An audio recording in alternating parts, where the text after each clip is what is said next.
రమ్యకృష్ణ గారు ఈ మధ్యకాలంలో కొన్ని అనుచిత వ్యాఖ్యలు ఫిలిం ఇండస్ట్రీకి సంబంధించి మాట్లాడడం జరిగింది. ప్రధానంగా ఆవిడ చెప్పుకొస్తుంది ఏంటంటే కాస్టింగ్ కౌచ్ గురించి. హీరోయిన్ అంటే ఛాన్సులు రావాలంటే ఖచ్చితంగా హీరోల పక్కెక్కాల్సిందే అని చాలా ఘాటుగా మాట్లాడారు ఆవిడ. ఓవరాల్గా ఆవిడ కెరీర్ ఇప్పుడు కొంచెం అనుకున్నట్లుగా లేకపోయినప్పటికీ బట్ అంత గ్రో లేనప్పటికీ ఇప్పుడు ఎందుకు మాట్లాడారనే అంశం గురించి చాలామంది మాట్లాడుకుంటున్నారు. ఓవరాల్గా ఈ సబ్జెక్ట్కి సంబంధించి మనతో చర్చించడానికి ప్రముఖ సోషల్ యాక్టివిస్ట్ కృష్ణకుమారి గారు ఉన్నారు. ఆవిడతో మాట్లాడదాం. నమస్తే. నమస్తే. రమ్యకృష్ణ గారు బాహుబలి తర్వాత మరి అంత యాక్టివ్గా కానీ అంత ఫిలిమ్స్ వైజ్ కానీ పెద్దగా ఏం లేవు. లాస్ట్ టైం వచ్చిన జైలర్ తప్ప, అది కూడా తమిళ ఫిలిం అది. బట్ ఆవిడ మాట్లాడడంలో ఎంత డెప్త్ లేకపోతే ఆవిడ అంత పచ్చిగా మాట్లాడాలి అంటే ఏంటమ్మా హీరోయిన్స్ ఇలా మాట్లాడడానికి, వాళ్ళ బాధలు చెప్పుకోవడానికి ఏంటి రీజన్స్? పైగా సీనియర్స్ వాళ్ళు. మళ్ళీ మీరు ఇందాక అనుచిత వ్యాఖ్యలు అన్నారు కదా, నేను అనుచిత వ్యాఖ్యలు అనట్లా, సముచిత వ్యాఖ్యలే అంట. ఇప్పుడు ఏదో ఒకసారి మాట్లాడతారండి, వాళ్ళ లైఫ్ స్టైల్ మాట్లాడకపోవచ్చు కూడా, మాట్లాడాల్సిన సందర్భం రాకపోవచ్చు. మాట్లాడినంత మాత్రాన అది వాస్తవం కాకుండా పోదు, మాట్లాడిన అన్ని వాస్తవాలు అవ్వాలని లేదు. కానీ సినిమా ఫీల్డ్ విషయంలో మటుకు హీరోయిన్ల పట్ల లేదు స్త్రీల పట్ల, సినిమా ఫీల్డ్లో పనిచేసే స్త్రీల పట్ల 24 క్రాఫ్ట్స్లో ఎక్కడన్నా పనిచేయనివ్వండి, వాళ్ళ పట్ల జరిగే అవమానాలు కావచ్చు,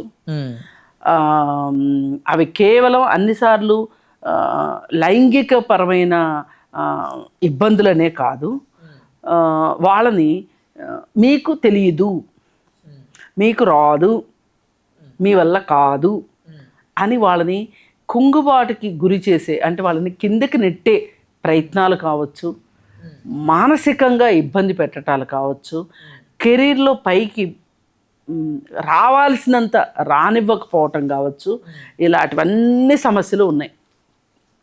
ఏ ఫీల్డ్లో అయినా ఉన్నాయి. ఈ దేశమే కాదు, ప్రపంచంలో ప్రతి చోట ఈ సమస్య ఉంది. అంటే ఇప్పుడు కృష్ణవంశీ గారిని పెళ్లి చేసుకున్నారు ఆవిడ. He's a well known director ఆయన. సో ఆయనకి హీరోయిన్స్ ఎదుగుదల ఎలా ఉంటుందో తెలుసు. ఎలా ఆవిడ చెప్పిన దాని ప్రకారం చూస్తే ఆయనకు ఒక నాలెడ్జ్ ఉంటుంది కదా. బట్ పెళ్లి చేసుకున్న తర్వాత కూడా అంటే ఆవిడ మాట్లాడిన దానికి దీనికి అసలు సింక్ అవ్వట్లేదమ్మా. అసలు ఏముంది మీకు సింక్ అవ్వకపోవటానికి? అంటే హీరోయిన్ల పరిస్థితి ఎలా ఉంటుందని తెలిసి అంత గొప్ప డైరెక్టర్ పెళ్లి ఎందుకు చేసుకున్నాడని మీ ఉద్దేశం? అట్లా కాదమ్మా. ఇప్పుడు అదే ఒక రకంగా అలాంటిదే, బట్ కాకపోతే ఏంటంటే అంత హార్ష్గాని కాదు. బట్ లేదు, మీ మనసులో ఉద్దేశం అయితే అదే. పెళ్ళి ఇప్పుడు వేరే వారితో లైంగిక సంబంధాలు ఉన్నంత మాత్రాన ఇంకా వాళ్ళకి పెళ్ళిళ్ళు కాకూడదని ఎక్కడన్నా ఉందా? అంటే ఇప్పుడు ఎలా ఉంటుందంటే ఈ వ్యాఖ్య వల్ల ఎగ్జాక్ట్గా నేను చెప్పాలనుకున్న మీనింగ్, ఇప్పుడు హీరోయిన్ ఇలా ఈవిడ మాట్లాడితే ఇప్పుడు హీరోయిన్ని పెళ్లి చేసుకున్న హీరోస్ ఎవరైనా కూడా ఇప్పుడు అది ఇంటర్లింక్ అయిపోద్ది కదా, ఇంక్లూడింగ్. అబ్బా, ఇప్పుడు ఇదేమి పెద్ద పిల్లి మెడలో గంట కట్టాల్సినంత గొప్ప విషయం ఏం కాదు, అందరికీ తెలుసు. ఇది బహిరంగ రహస్యం. సినిమా ఫీల్డ్లో ఏం జరుగుతుందో, ఆడవాళ్ళని ఎలా చూస్తారో వాళ్ళు, మీరేమీ ఆశ్చర్యపోవక్కర్లా. సినిమా ఫీల్డ్లో ఇది చాలా సర్వసాధారణంగా జరిగిపోయే విషయం. ఇప్పుడు ఇలా ఈవిడ మాట్లాడడం వల్ల ఇప్పుడు హీరోయిన్లు పెళ్లి చేసుకొని విడిపోయిన తర్వాత దానికి దీన్ని సింక్ చేసుకొని దీనివల్లే విడిపోయి ఉంటారు అనేది కూడా వస్తుంది కదా. అంత అమాయకులు ఎవరు లేరండి ఇక్కడ. దీనివల్లే విడిపోయారు అనుకోవటానికి లేదు. ఆ హీరోయిన్కి తెలుసు, ఈ హీరోకి తెలుసు, వాళ్ళిద్దరు పెళ్లి చేసుకునే ముందే వాళ్ళకి అన్నీ తెలుసు.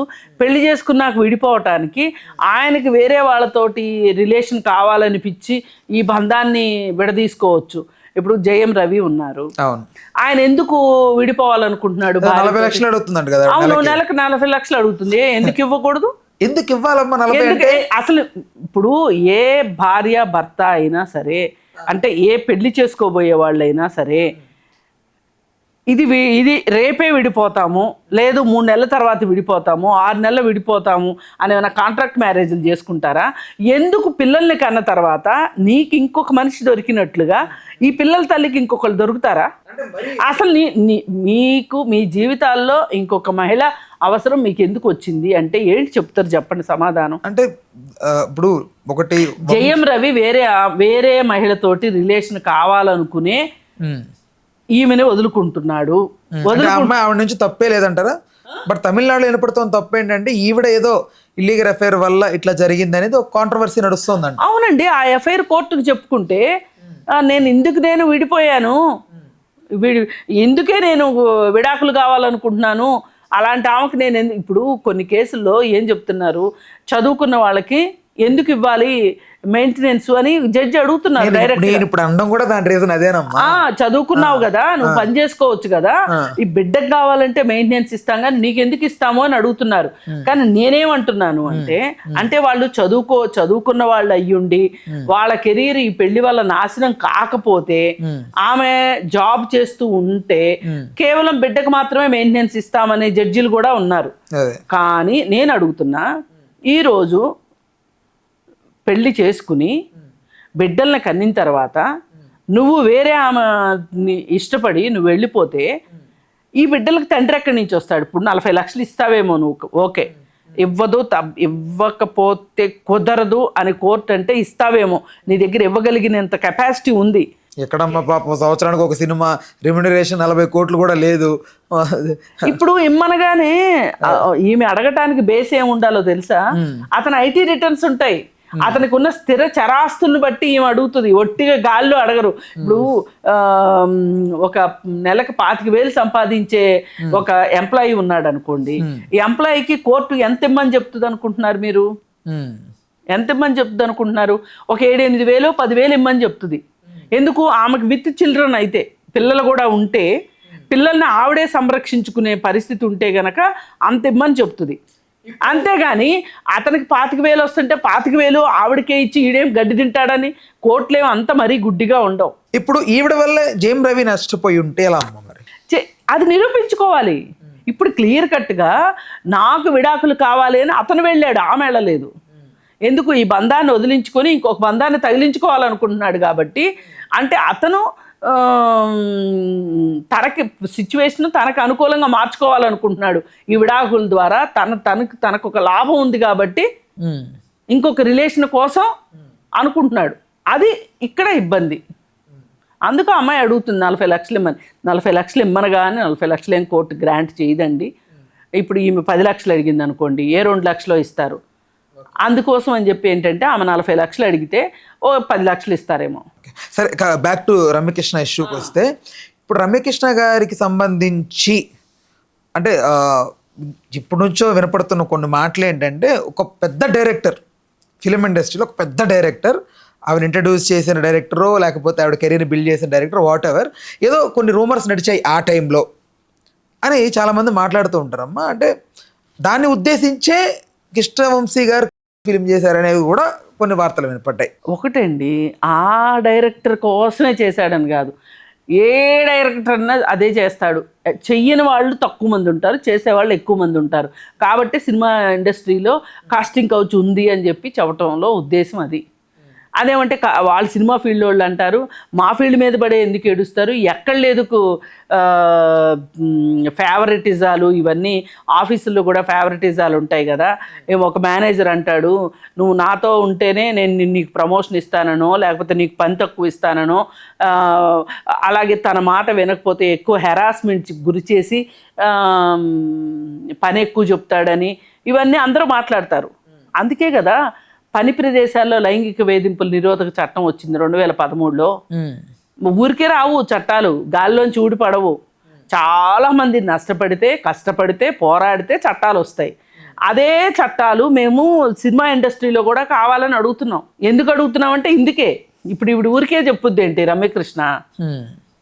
కాకపోతే కొంతమంది తెలివిగా ఏం చెప్తారంటే, ఉన్నమాట వాస్తవమే కానీ నా దాకా రాలేదు అది అని చెప్తారు చాలా తెలివిగా. ఇది దీనంత శుద్ధ అబద్ధం ఇంకొకటి లేదు. ఇప్పుడు శరత్ కుమార్ కూతురు వరలక్ష్మి శరత్ కుమార్ ఏమన్నది, నేను ఒక పెద్ద హీరో కూతుర్నని కూడా చూడకోకుండా నన్ను అన్నారు, నన్ను అడిగారు, కమిట్మెంట్ అడిగారు అని ఆవిడ చెప్పింది. ఆఖరి మోహన్ బాబు కూతురు కూడా చెప్తే, మోహన్ బాబు ఎంత రౌడీయో అందరికీ తెలుసు. అలాంటి రౌడీ తండ్రి ఉంటే కూడా కూతుర్ని కమిట్మెంట్ అడిగారు. అంటే దీన్ని బట్టి ఆలోచించుకోండి. అందుకని ఆ పెద్ద డైరెక్టర్ని దృష్టిలో పెట్టుకుని ఖడ్గం సినిమా తీశాడా అనేది కాదు. కావచ్చు కూడా అదొక్క ఒక్కటే ఆయన ఒక్కడిని ఉద్దేశించే తీశాడంటే మటుకు దాని అంత బూత్ ఇంకొకటి లేదు. అంటే ఆయన ఒక్కనే ఉద్దేశించారు కాదు, ఒక పార్ట్ పెట్టాడు. సినిమా ఫీల్డ్ అలానే ఉంది. అంటే డ్రెస్ రిఫరెన్స్, ఫేస్ రిఫరెన్స్ అలాగే పెట్టి కొంచెం అట్లా ఏదన్నా కానివ్వండి. అదేమ్మా. ఇప్పుడు ఆ ఒక్క మనిషినే మాట్లాడుకోవటానికి వీల్లేదు. ఇప్పుడు పూనమ్ కౌర్ ఉంది, త్రివిక్రమ్ మీద ఆరోపణలు చేస్తుంది కానీ ఏ రోజు పకడ్బందీగా ఇది నా కంప్లైంటు, ఈ కంప్లైంట్కి సంబంధించి ఇవి సాక్ష్యాధారాలు అని చెప్పి ఆవిడ ఎప్పుడు మాట్లాడట్లా. ఆవిడకి గుర్తొచ్చినప్పుడల్లా మాట్లాడుతుంది. అందుకే నేను ఎవరో ఈ విషయం మీద స్పందించమంటే కూడా నేను స్పందించను, వేస్ట్ అని చెప్పాను. ఎందుకు వేస్ట్ అంటున్నానంటే, మీరు ఒక కంప్లైంట్ చేయదలుచుకున్నప్పుడు మీరు కంప్లైంట్ చేసి దానికి సంబంధించిన సాక్ష్యాధారాలు ఇచ్చి ఆ కమిటీని మీరు నిలదీయండి. మీరెందుకు నేను ఇచ్చిన కంప్లైంట్ మీరు ఎందుకు తీసుకోలేదు, మీరెందుకు దాని గురించి ఆలోచించట్లేదు? ఇప్పుడు వాళ్ళని అడిగితే వాళ్ళు ఏం చెప్తున్నారు, ఆవిడ అప్పుడప్పుడు చెప్తుంది కానీ సాక్ష్యాధారాలు తీసుకురాదు, ఒక కామెంట్ పాస్ చేసేసి వెళ్ళిపోతుంది అనేది ఉంది. అందుకే నేను కూడా మాట్లాడను అన్నాను. ఇప్పుడు ఈసారి ఏదో చాలా పకడ్బందీగా చేస్తుంది అంటున్నారు. నిజంగా చేయనివ్వండి, మాట్లాడతాం, ఎందుకు ఊరుకుంటాం? మాకేం పూనమ్ కౌర్ వేరే స్టేట్ ఆవిడనే ఫీలింగ్ ఏమీ లేదు. స్త్రీ ఎక్కడైనా స్త్రీయే. ఆవిడకి వేధింపులు ఉంటే దాని గురించి మేము గొంతెత్తి మాట్లాడేదే. సరే, బ్యాక్ టు రమ్యకృష్ణ. ఇప్పుడు ఓకే, ఆవిడ ఎలా మాట్లాడేసిందమ్మా, ఇప్పుడు అందరికీ స్టార్ట్ అయిపోయింది. అరే ఇప్పుడు దాకా ఏదో వాలీలో చిల్లరగలరగా మాట్లాడారా, బట్ రమ్యకృష్ణ గారు లాంటి ఒక లెజెండరీ యాక్ట్రెస్ ఆవిడ సైతం ఇట్లా మాట్లాడింది. ఏంటి దీని వెనక పర్యవసానాలు ఏంటి?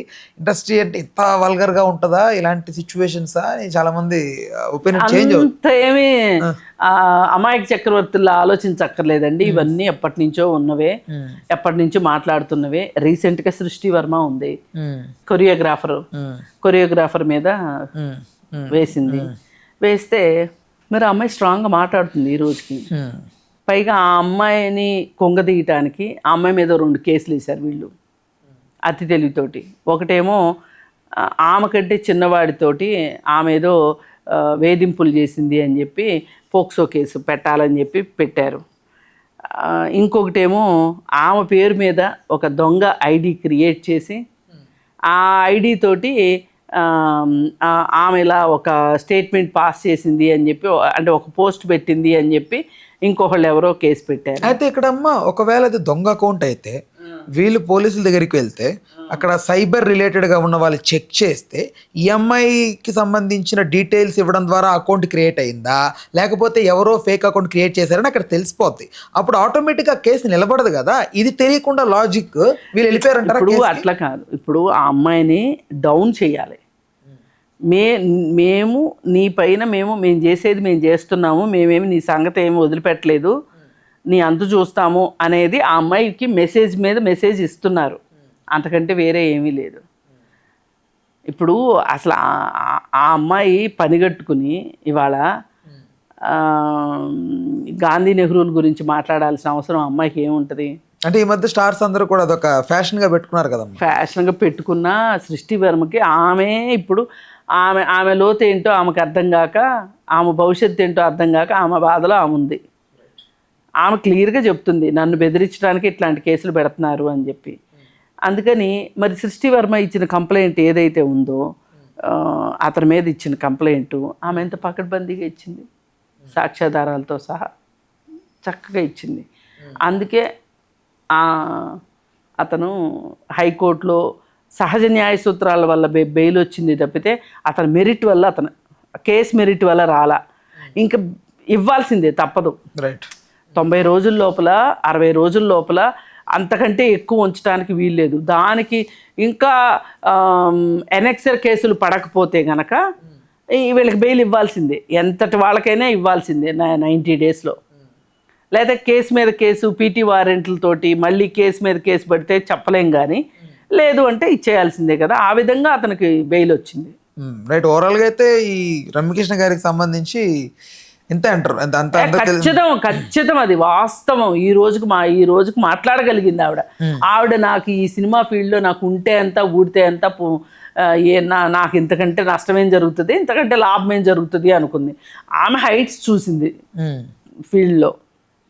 ఎక్కడ దాకెందుకు, హీరోలు వాళ్ళని ఏ రకంగా వేధిస్తారో నేను మీకు ఒక ఎగ్జాంపుల్ చెప్తాను. ప్లీజ్ అమ్మా చెప్పండి. ఇప్పుడు ప్రతి ఒక్కళ్ళు లైంగిక వేధింపులే చెయ్యక్కర్లేదు, మానసిక వేధింపులు కూడా చేస్తారు, కెరీర్ పరంగా కూడా ఇబ్బందులు పెడతారు, పుల్లలు పెడతారని చెప్పాను కదా. ఇప్పుడు విజయశాంతికి అవకాశాలు ఎందుకు పోయినాయండి అప్పట్లో? ఒక పేరు చెప్పాలంటే కొంచెం అదే మీరు చెప్పండి. ఒక లేడీ అమితాబ్లా అని ఆ పేరు తెచ్చుకుంది. ఇప్పుడు ఆవిడ పక్కన నేను చెయ్యను అని ఒక హీరో పేచీ పెట్టాడు. ఎందుకు పేచీ పెట్టాడు? ఇప్పుడు ఆవిడేం డిమాండ్ చేసింది? నేనేదో జస్ట్ డ్యూయెట్లు పాడేసేసి 4 డైలాగులు చెప్పేసేసి ఏదో ఒక నా క్యారెక్టర్ని అట్లా కుదించితే నేను ఒప్పుకోను, నాకు హీరోకి సమాంతరంగా నా క్యారెక్టర్ ఉండాలి అని అడిగింది ఆవిడ. అంటే నిడివి ఎక్కువ కావాలి అని అడిగింది. ఇంపార్టెంట్ సేమ్ టైం హీరోకి ఎంత ప్రాధాన్యత ఉందో హీరోయిన్కి నాకు కూడా అంత ప్రాధాన్యత ఉండాలి అన్నది. అంటే చిరంజీవి గారు లాంటి పెద్ద యాక్టర్లు ఒప్పుకోలేదు. చిరంజీవి ఏంటి, బాలకృష్ణ కూడా ఒప్పుకోలేదు. చిరంజీవి ఒప్పుకోలేదు, బాలకృష్ణ, వాళ్ళిద్దరే కదా అప్పట్లో ఆమెతో ఎక్కువ సినిమాలు చేసింది. శోభన్ బాబు గారి దగ్గర అట్లాంటి ఇబ్బంది ఆమెకు రాలా, ఆమెకి మంచి ఇంపార్టెన్స్ ఉన్నదే ఇచ్చారు. ఆఖరికి కృష్ణ గారికి కూడా ఇష్టంలే. అంటే ఆవిడ డామినేట్ చేస్తూ వచ్చింది. ఆవిడ డామినేట్ చేసింది అనేది కాదు. ఎట్లా ఉందంటే ఇప్పుడు వీళ్ళు ఏమనుకుంటారంటే 75% హీరోకి 25% హీరోయిన్కి అని ఈ పెద్ద సోకాల్డ్ హీరోలు అనుకుంటారు. ఈవిడేమనుకుంది, నాకు 50-50 కావాలని అడిగింది, నా వాటా నాకు కావాలని అడిగింది. రెమ్యునరేషన్ అడిగిందా? రెమ్యునరేషన్ అడిగింది, ప్రాధాన్యత అడిగింది పాత్రలో. నేను ఒక ఇంపార్టెంట్ రోల్ నాది హీరోయిన్ అంటే. లేడీ ఓరియంటెడ్ చేసుకుంటే అయిపోయేది కదమ్మా. ఇప్పుడు ఆమె లేడీ ఓరియంటెడ్ చేసుకుంటుందా లేదా అనేది ఆవిడ ఇష్టం. కానీ ఒక హీరో పక్కన నేను ఇలా చెయ్యాలి అంటే ఇలా అయితేనే నేను చేస్తానని ఆవిడ అన్నప్పుడు ఆ హీరోలు ఒప్పుకోవాలి కదా. మరి వినోద్ కుమార్ ఎందుకు ఒప్పుకున్నాడు? వినోద్ కుమార్ చిన్న హీరో కాబట్టి ఒప్పుకున్నాడు. ఓకే, మరి పెద్ద హీరోలు ఒప్పుకోలేదు, అందుకే ఆమెకు రాలా. మరి ఈ హీరోలైనా ఒప్పుకుంటే ఏం పోయింది? అదొక రకంగా ఇప్పుడు ఆమె ఉంటే నేను చెయ్యము అంటే ఆవిడకి బాగా క్రేజ్ వచ్చేస్తుంది, ఆవిడ బాగా డామినేటింగ్ అయిపోతుంది. అంటే మా డామినేషన్ తక్కువైపోతుంది. అంటే వీళ్ళ ఉద్దేశంలో వీళ్ళు పితృస్వామి భావజాలం ఎట్లా ఉందంటే పేట్రియార్కి హీరో అంటే పైన. అంటే వాళ్ళు భయపడ్డారా కొంపదీసి ఆ టైంలో? ఖచ్చితంగా భయపడ్డారు వాళ్ళు. ఎందుకంటే ఆవిడ ఆ టైంలో ఒక సింహం లాగా ఉండింది విజయశాంతి గారు. ఆవిడ సినిమాలు కానీ ఆ స్క్రీన్ ప్రెజెన్స్ కానీ ఒక హీరో లాగా ఒక మేల్ లీడ్ నిలబడ్డట్టు ఉండేది ఆవిడ చేసే సినిమా. అది ఎక్కడ కొంచెం జంకి ఎక్కడ డామినేట్ చేసేస్తుందో మేనరిజం తో ఇన్ఫీరియర్ గా ఫీల్ అయ్యారు. అది నేను ఎందాక డామినేట్ ఎందాకన్నానంటే అది దాని అదే. ఇప్పుడు నేను ఇన్ఫీరియర్ అనే మాట నేను మాట్లాడుతున్నా, మీరు కాస్త షోక్గా డామినేషన్ అని మాట్లాడుతున్నారు. ఉద్దేశం ఒకటే, మాటలే డిఫరెంట్. అందుకని మరి ఈ రకంగా కూడా హీరోయిన్లు నష్టపోతుంటారు. ఇప్పుడు సినిమా ఫీల్డ్ హీరోయిన్లు వదులుకుంటానికి సిద్ధపడుతుంది కానీ హీరోలను వదులుకుంటానికి సిద్ధపట్టాల. అంటే హీరో వల్లే కదా టికెట్ రాలుతుంది ఎండ్ ఆఫ్ ద డే. అదే కదా నేననేది. ఆమె అదే వద్దనేది కదా. ఏ హీరోయిన్ మాత్రం హీరోయిన్ చూసి హీరోయిన్ కోసం కూడా సినిమాలకు రారా జనాలు అని విజయశాంతికి ఉండింది ఆ నమ్మకం. నిజంగా కూడా ఇప్పుడు వసే రామలమ్మకి ఎవరు వచ్చారండి? విజయశాంతిని చూసి కదా వచ్చింది. అంటే వేరే వాళ్ళు దాసనారాయణరావు దగ్గర నుంచి అందరి గొప్పతనం ఉంది దాంట్లో, నేను కాదనట్లే. చాలా సినిమాలు ఆడిన సినిమాలు ఉన్నాయి. అయితే ఇక్కడ మన వాళ్ళ ఒక విధానం ఉంటుంది, ఫార్ములా. ఈ ఫార్ములాలో హీరో అంటే ఎలా ఉంటాడు, ఇన్ని ఫైట్లు చేస్తాడు, ఇన్ని కాస్ట్యూమ్స్, ఇన్ని ఖరీదైన కాస్ట్యూమ్స్ వాడతాడు. హీరోయిన్ అంటే ఎలా ఉంటుంది, ఆమెకి ఇన్ని డైలాగులు ఉంటాయి, ఇన్ని పాటలు ఉంటాయి, ఈ పాటల్లో ఇంత చిన్న డ్రెస్సులు వేసుకోవాలి.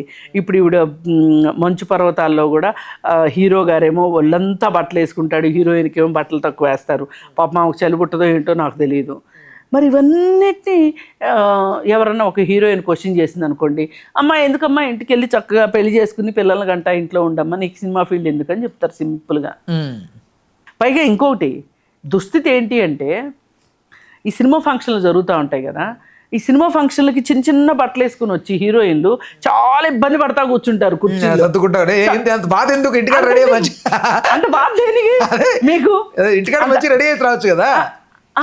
అంత బాధ దేనికి? అంత చిన్న బట్టలు వేసుకోమని చెప్తారు. అది నేను అనేది. ఇది కూడా వాళ్ళ ఇష్టమై కాదు. ఆహా. ఆ సినిమా కొంత ఏంటి అంటే వాళ్ళని అట్లా డాల్స్గా తయారు చేస్తారు వీళ్ళు.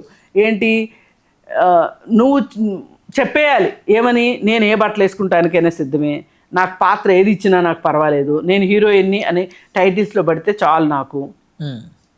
అందుకని ఇప్పుడు వీళ్ళు చెప్పకనే చెప్తుంటారు మేము ఎక్స్పోజింగ్కి రెడీ అని చెప్పి వీళ్ళు బట్టలు వేసుకుని వస్తారు. అసలు ఈ ఎక్స్పోజింగు అనేదే కనుక సినిమాల్లో లేకపోతే, ఒకవేళ సినిమాల్లో ఉన్న సెన్సార్ కట్ చేస్తుంది అనే ఒక భయం ఉంటే అలా తీయడానికి వాళ్ళు ఉండరు, ఇలా ఇలా నటిద్దామని వీళ్ళు అనుకోరు. అలాగే వీళ్ళు ఈ విధంగా చెప్పరు, మేము దేనికైనా రెడీ అన్నట్లు వీళ్ళు చెప్పరు. అంటే ఇదంతా ఒక ఫార్ములా ప్రకారం నడుస్తుంది సినిమా ఫీల్డ్ అనేది. ఈ ఫార్ములాకి ఏంటి సక్సెస్ ఫార్ములా అంటారు వీళ్ళు. నిర్మాత డబ్బులు పెట్టేది ఎందుకేంటి? ఇప్పుడు శ్రీరెడ్డి అప్పట్లో క్వశ్చన్ చేసింది, ఏం మీకు తెలుగు సినిమాల్లోకి తెలుగు హీరోయిన్లు పనికిరారా, మీకు బొంబాయి నుంచి ఎందుకు దిగుమతి చేసుకుంటారు, తెల్లగా ఉన్న వాళ్ళని తీసుకుంటారా మీరు? తెలుగులో కూడా ఎంకరేజ్ చేస్తున్నాం కదా ఇప్పుడు. అప్పుడు ఆవిడ క్వశ్చన్ చేసిందా లేదా? చేసిందిలేండి. చేసినప్పుడు మరి ఎక్కువ మంది అక్కడ వాళ్ళే ఉన్నారు కదా. అప్పుడు వీళ్ళు ఏమన్నారు, సినిమా ఫీల్డ్ వాళ్ళు మీటింగులు పెట్టి, మేము సినిమా ఏమన్నా చారిటీ అనుకుంటున్నారా, ఇది బిజినెస్, మేము డబ్బులు రావాలనే చేస్తున్నాము, మేము డబ్బులు ఎవరిని పెట్టి తీస్తే సినిమా డబ్బులు వస్తాయో వాళ్ళని పెట్టే తీస్తాం సినిమా, అలాంటి వాళ్ళనే పెడతాము, వాళ్ళు తెల్లగున్నారా ఎర్రగున్నారా బుర్రగున్నారా అవన్నీ మా ఇష్టం, లోకల్ వాళ్ళకి ఇవ్వాల్సిన అవసరం ఏంటి, ఏంటి ఆ డిమాండ్ ఏంటి, పిచ్చి డిమాండు అన్నారు. అన్నట్టుగానే మరి వీళ్ళు కూడా భాష వచ్చినా రాకపోయినా కాస్త తెల్లతోలు ఉండి ఏ బట్టలు వేసుకుంటానికైనా సిద్ధము అన్నోళ్ళని తీసుకుంటున్నారుగా. ఆరోపణలు చేస్తున్నారనే కాదు, మీరు చేసేది అదేగా. అందుకని ఏంటంటే ఇక్కడ విత్తు ముందా చెట్టు ముందా అన్నట్లు తయారైంది. ఏమి వీళ్ళు ఎక్స్పోజింగ్ చేయకుండా ఉండొచ్చు కదా, వీళ్ళు సినిమాలను వదులుకోవచ్చు కదా, వీళ్ళు ఎందుకు లొంగిపోయారు అని మాట్లాడే మేధావులు కూడా ఉన్నారు. వీళ్ళు ఎందుకు లొంగిపోతారో కూడా చెప్తా. ఏంటంటే ఈ సినిమా ఫీల్డ్లోకి రావాలి అని వాళ్ళు అనుకుంటారు, గ్లామర్ ఫీల్డ్ని ఇష్టపడతారు కొంతమంది, అది కొంతమంది ఇష్టం. అయితే వాళ్ళు అలా రావడానికి కొంతమంది పేరెంట్స్ సహకరించరు. అయినా కానీ వీళ్ళు ఏదో ఒకటి మభ్యపెట్టి మాయ చేసి ఒప్పించి ఒప్పుకోకపోతే ఇంట్లో చెప్పకుండా పారిపోయి వచ్చి మరి వీళ్ళ అదృష్టాన్ని పరీక్షించుకుంటారు.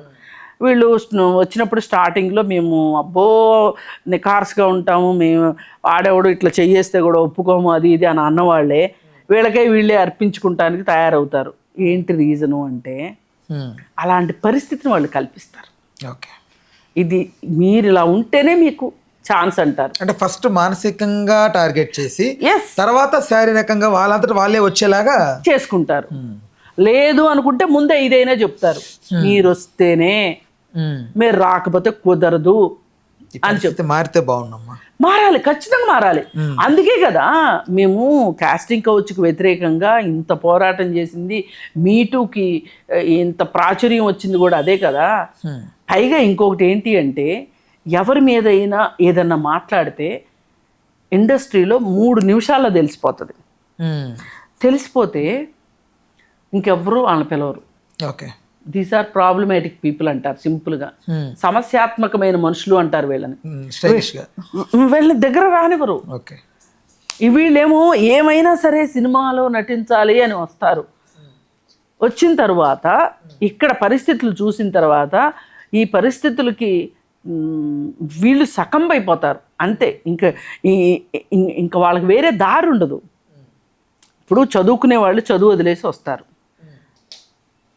ఇంట్లో వాళ్ళు ఏమంటారు, ఇక్కడ అదృష్టాన్ని పరీక్షించుకుని అవ్వకుండా వెనక్కి వెళ్తే ఆ అవమానాలు ఎలా ఉంటాయి? పరిస్థితి ఏంటి? చాలామంది పరిస్థితి ఇదే. కొంతమంది తల్లిదండ్రులే పిల్లల్ని వాళ్ళ ఆర్థిక అవసరాలకి తీర్చుకోవటం కోసం సినిమా ఫీల్డ్లోకి తీసుకొస్తారు. వాళ్ళకి సినిమా ఫీల్డ్ గురించి తెలుసు, ఇట్లాంటివి జరుగుతాయని కూడా తెలుసు, మరి వాళ్ళే ఎందుకు తీసుకొస్తున్నారు? ఇవాళ పిల్లల సంపాదన మీద లగ్జరీగా బతుకుతున్న తల్లిదండ్రుల సంగతి చెప్పండి మీరు. ఇప్పుడు మనం ఒక క్యారెక్టర్ని బ్లేమ్ చేస్తున్నాం ఇక్కడ, ఒక హీరోయిన్ క్యారెక్టర్ని. ఏమమ్మా నీకు అంత ఇష్టం లేకపోతే, నీకు అది తప్పు అనిపించినప్పుడు నువ్వెందుకమ్మా లొంగిపోతున్నావు సినిమా ఛాన్స్ కోసం, అంటే నీ లాభం కోసం నువ్వు కూడా చేస్తున్నావు కదా. వాళ్ళు బేరం పెట్టింది వాళ్ళు కదా, అదేలేమ్మా ఇప్పుడు బేరం పెట్టింది వాళ్ళు బేరం పెట్టకపోతే ఈమె సమర్పించుకోవాల్సిన అవసరం లేదు కదా. నేను అడిగేది అది. అసలు కొంతమంది చెప్తున్నారు మీరు దేనికైనా రెడీ అని వచ్చేస్తారండి అని. అవును వచ్చేస్తారు, మరి మీరు ఇక్కడ ఇదే నడుస్తుంది అని చెప్తున్నారు. ఇప్పుడు చోరు బజార్లో దొంగతనం చేసిన సామాన్లే అమ్ముతారు. అక్కడికి వెళ్ళి నాకు బిల్లు ఇవ్వండి, నేను జిఎస్టీ కడతాను అడుగుతావా? అంటే ఇది మీరు వినండి, ప్రాక్టికల్గా ఆలోచించండి. ఇప్పుడు నేను నాంపల్లి అటు సైడ్ వెళ్ళి ఓల్డ్ సిటీకి వెళ్ళి చోర్ బజార్కి వెళ్ళి ఒక సైకిల్ కొని నాకు గ్యారంటీ కార్డు ఇవ్వండి అంటే వాళ్ళు ఎట్లా ఇస్తారు? ఇవ్వరు కదా.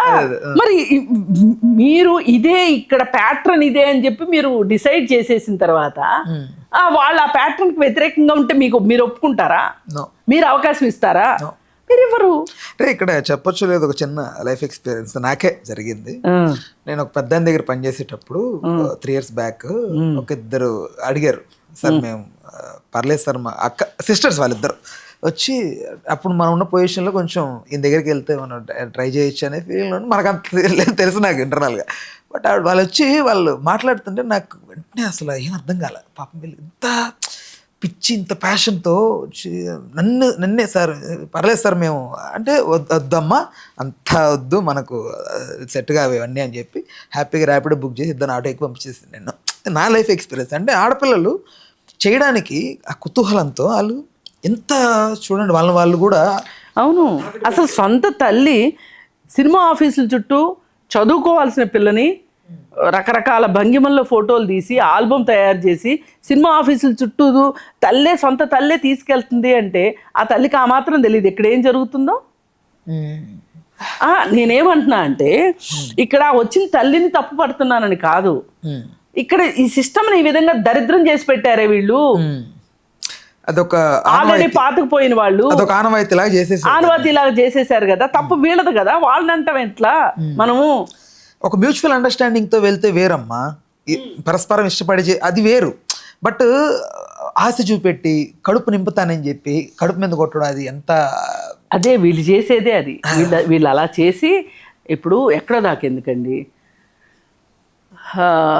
హ్యూమన్ ట్రాఫికింగ్లో అమ్మాయిల్ని మోసం చేసి తీసుకెళ్ళి వ్యభిచార గృహాలకు అప్పచెప్తారు. అప్పచెప్పినప్పుడు వీళ్ళు లొంగనప్పుడు వాళ్ళకి ఏ విధంగా టార్చర్ చూపించి వాళ్ళని ఒప్పిస్తారో, ఎవరైనా ఒకళ్ళు వచ్చి మీకు వాళ్ళ స్వానుభవం చెప్తే కానీ మీకు అర్థం కాదు. ఇప్పుడు వాళ్ళ సొంత అనుభవాలు చెప్తే కానీ మనకు అర్థం కావు. ఆ బాధ ఏంటో, ఆ పెయిన్ ఏంటో, వాళ్ళు కష్టపడింది ఏంటో, వాళ్ళు నష్టపోయింది ఏంటో తెలుస్తుంది. వాళ్ళకి ఫస్ట్ అన్నం పెట్టకపోగా పైపెచ్చి కొడతారు. ఇంకా వాళ్ళు ఎన్ని రోజులు రెసిస్ట్ చేస్తారు? మాకు ఇప్పుడు బయటపడే మార్గం లేదు. మనల్ని రక్షించే దేవుడు ఎవడో లేడు ఇక్కడ. ఏం పిలిచినా అరణ్య రోదనే ఇక్కడ. ఏం అరిసినా ఏమీ ఉపయోగం ఉండదు. ఏం చేస్తారు వాళ్ళు లొంగిపోక? ఇక్కడ కూడా నాకు అలాగే అనిపిస్తుంది. వీళ్ళు అలా చేశారు, పరిశ్రమను ఆ విధంగా చేశారు, ఇండస్ట్రీని నాశనం చేసేశారు. వీళ్ళ వాంఛల కోసము, వీళ్ళ ఇష్టాల కోసము వీళ్ళు అలా చేసి పారేశారు. ఇప్పుడు కొత్త వెర్షన్ ఏంటంటే గేస్ కూడా ఉన్నారు. వింటున్నానమ్మా అది కూడా. నేను వచ్చిన అబ్బాయిలకు కూడా, అమ్మాయిలకే కాదు అబ్బాయిలకు కూడా ఇలాంటి ఇబ్బంది జరుగుతుంది అని చెప్పి చెప్తున్నారు. అందుకని ఏంటంటే ఇప్పుడు ఈ అబ్బాయిలకి జరిగితే ఆ అబ్బాయిలు గనక మనసులో ఒక్క క్షణం ఇలా నాలాంటి అమ్మాయిలు అందరూ బలైపోయారు అని అతను ఆలోచిస్తే అప్పుడు తెలుస్తుంది ఆ పెయిన్ ఎలా ఉంటుంది అని. కన్నం ఏంటి, పురిటి నొప్పులు పడ్డమ్మకే తెలుస్తుంది పురిటి నొప్పులు బాధ అన్నట్లు. ఎవరైతే అనుభవిస్తారో వాళ్ళకే తెలుస్తుంది. కాకపోతే ఇక్కడ నేను రమ్యకృష్ణ గారిని అభినందిస్తున్నా. కాస్త ఆలస్యమైనా పర్వాలేదు, మీరు ఈ రోజుకైనా సరే మీరు సినిమా పరిశ్రమలో జరుగుతున్న దాన్ని ప్రపంచానికి చాటి చెప్పి ఇప్పుడు మాలా ఎంతోమంది బలైపోయిన వాళ్ళకి, మాలాగా పోరాటాలు చేసిన వాళ్ళకి మీరు ఒక రకమైన ఒక ఆశను కల్పించారు అని చెప్పి నేను ఆవిడకి ఈ ఇంటర్వ్యూ ముఖంగా ఆవిడకి కృతజ్ఞతలు తెలియజేస్తాను. అయితేనమ్మా ఇప్పుడు ఇంకోటి కన్క్లూజన్కి వచ్చే ముందు, ఇప్పుడు ఇండస్ట్రీకి పెద్దగా ఏ సమస్య వచ్చినా తీర్చడానికి దాసరి నారాయణరావు గారు లాంటి వాళ్ళు ఉండి వెళ్ళిపోయారు. అయితే ఇదంతా కూడా సినిమా రిలేటెడ్ ఇష్యూస్కి సంబంధించే కదా ఆయన పెద్దరేకం. అట్ ద సేమ్ టైం ఇప్పుడు ఉమెన్కి ఇలా జరుగుతోంది కాస్టింగ్ కౌచ్ అని. ఇప్పుడు రమ్యకృష్ణ గారు ఇండస్ట్రీకి పెద్దగా ఉండే అంత అర్హత ఉంది ఆవిడకి, నేను నమ్ముతున్నాను అది బలంగా, విజయశాంతి గారికి కానీ రమ్యకృష్ణ గారికి ఇలాంటి వాళ్ళకి. బట్ వీళ్ళు ఉమెన్కి సపోర్టివ్గా ఈ మాటలు మాట్లాడే బదులు కొంచెం దాన్ని ఇనిషియేట్ తీసుకొని నిలబడి రండి మీకు ఏది ప్రాబ్లం ఉన్నా అని కూడా వీళ్ళు సాల్వ్ చేయొచ్చు కదా. అబ్బా అంత సినిమా లేదు అక్కడ. ఎందుకంటే పోయినసారి కాస్టింగ్ కౌచ్ గురించి పోరాటం చేసినప్పుడు ఒక కమిటీ ఏర్పాటు చేశారు. ఈ ఆ కమిటీ కూడా అడగగానే ఏం వేయలే, కోర్టులో వేస్తే కోర్టు ఇచ్చింది డైరెక్షను కమిటీ వేయమని చెప్పి. కమిటీ వాళ్ళలో కొంతమంది పోలీసులు, కొంతమంది సోషల్ యాక్టివిస్టులు, కొంతమంది సినిమా వాళ్ళు అందరూ కలిసి ఒక కమిటీ వేశారు. కమిటీ రిపోర్ట్ ఇచ్చి 2022లో కమిటీ రిపోర్ట్ వచ్చింది. ఈ రోజు వరకు కమిటీ రిపోర్ట్ బయట పెట్టాల. హేమా కమిటీ రిపోర్టు కేరళ వాళ్ళు బయట పెట్టిన తర్వాత మేము మరీ అడుగుతున్నాం. ఆల్రెడీ రిపోర్ట్ ఉంది. ఏది అందరితోటి మాట్లాడి వాళ్ళ బాధలు ఏంటో, జూనియర్ ఆర్టిస్టుల బాధలు, అలాగే 24 క్రాఫ్ట్స్లో ఉన్న లేడీస్ అందరితోటి మాట్లాడి వాళ్ళ వాష్రూముల సమస్యల దగ్గర నుంచి జూనియర్ ఆర్టిస్టులకు కూడా కారవాన్ కావాలి, లేదు ఒక సురక్షిత ప్రాంతం కావాలి అనే దగ్గర నుంచి వాళ్ళకి ఇచ్చే రెమ్యూనరేషన్స్ దగ్గర నుంచి అన్నీ రెగ్యులరైజ్ చెయ్యాలి, అన్ని సమస్యల గురించి ఒక కమిటీ వేసి ఆ కమిటీలో మొత్తం ఇదంతా ఈ కమిటీ రిపోర్టు గవర్నమెంట్ దగ్గర ఉంది. ఆ రిపోర్ట్ బయట పెట్టడానికి భయపడి వణికి నిజంగా వీళ్ళు నిజాయితీ పరులైతే ఆ కమిటీ రిపోర్ట్ బయట పెట్టొచ్చుగా. మరి ఇట్లాంటి పరిశ్రమతోటి విజయశాంతి వస్తే ఏం జరుగుతుంది, రమ్యకృష్ణ వస్తే ఏం జరుగుతుంది? ముందు మారాల్సింది వీళ్ళు. రైట్, ఓకే అమ్మా, ధన్యవాదాలు అమ్మా, థ్యాంక్ యూ అమ్మా, థ్యాంక్ యూ.